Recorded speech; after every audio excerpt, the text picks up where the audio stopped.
এটা একটা এজি বাইকের চার্জার, এজি বাইক 60 ভোল্টের একটা চার্জার।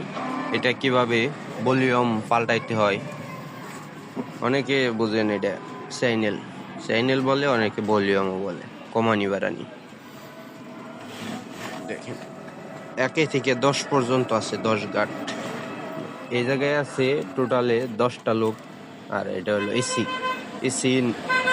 টোটালে 11টা লুপে এই জায়গায় আছে 12টা পিন। দেখেন এই যে একটা পিন জিরো, এটা বাতিল। আর এটা হবে এসি লাইন, এটা এসি ইনপুট, এই লাইনটা।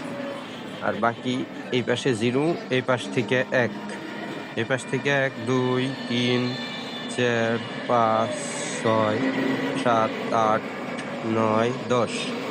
আর এটা হলো এসি লাইন। এইভাবে লাগাইতে হবে। যেটার মধ্যে দেখতে পাচ্ছেন একটার, এটা প্রথম লুপ, এটা হলো 1 নাম্বার পিন, এটা হলো 2 নাম্বার, এটা 3 নাম্বার, এটা হলো 4 নাম্বার, 5 6 7 8 9 10। এই 10টা লুপ, 10 কাটা কিভাবে লাগাইতে হয় শিখিয়ে দিলাম। এইভাবে যদি আপনারা বোঝেন তাহলে লাগাইতে পারবেন। দেখেন ভলিউমটা লাগিয়ে শেষ করলাম। দেখেন কিরকম জ্বালাই গুনে কিরকম হয়েছে। জ্বালাই দিতে হবে 100 জানি, ভলিউম পুইরে যাবো কিন্তু জ্বালাই ছুটবে না কখন।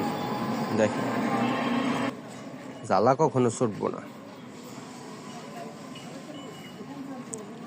এইভাবে লাগিয়ে নেবেন আপনারা, 100 চলবো।